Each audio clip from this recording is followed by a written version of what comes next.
Hello, everyone. So today we're going to be looking at killings in Benue State, Nigeria, on the night of the 14th of June, 2025. Today, 16th, we heard that the president of Nigeria, President Bola Ahmed Tinubu, has already addressed the people through the pages of the tabloids concerning the killings in Benue State. We'll be going live to our guest speaker in the moment, Professor Digsingh, distinguished professor in the University of Delhi, in a moment.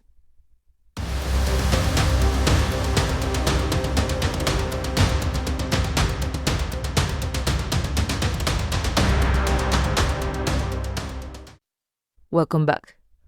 So let's quickly go to our distinguished guest. Professor, good morning. Please introduce yourself to our viewers. Good morning, Lady Porero. Yes, my name is Professor Digsingh, Professor of General Science at the University of Delhi. Professor, I'm sure you have the brief of the station right there in Benue State in Nigeria. How serious was it and what is the situation right now? Thank you. I was in Lagos for some projects at the University of Lagos when the occurrence came by, before the dawn of the 14th. Lady Porero, I must be frank with you. It was a very gruesome one, and reading the president's speech doesn't make one happy at all. Firstly, President Tinubu said it was a conflict, but I assure you it was a complete genocide by these perpetrators of evil.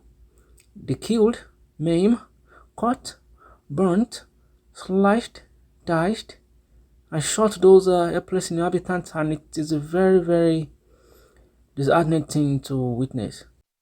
Oh, that's so cruel. You mean it wasn't a conflict? It wasn't like two parties fighting? No, it wasn't a fight at all. It was a massacre. They came in the middle of the night to raise those helpless families, sparing no one in their wake.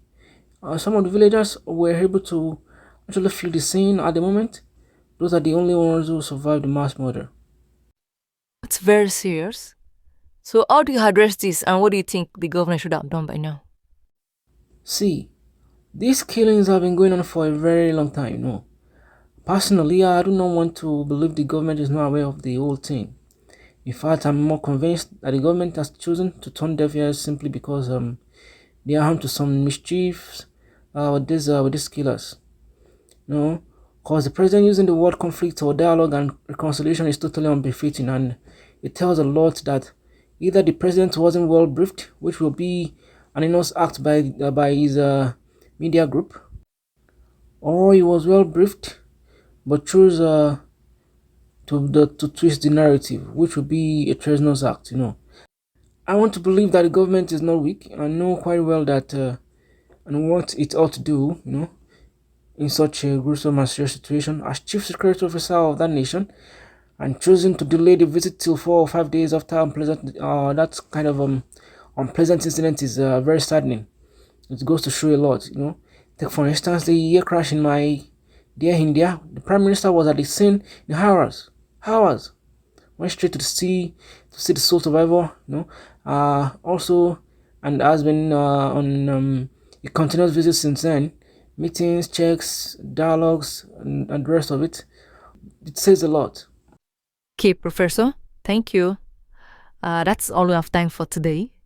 Thank you so much for coming. Thank you, Lady Pereira. Thank you so much. Do have a nice day. You too, Professor. Thank you, guys. Let's do this some other time. Until then, cheerio.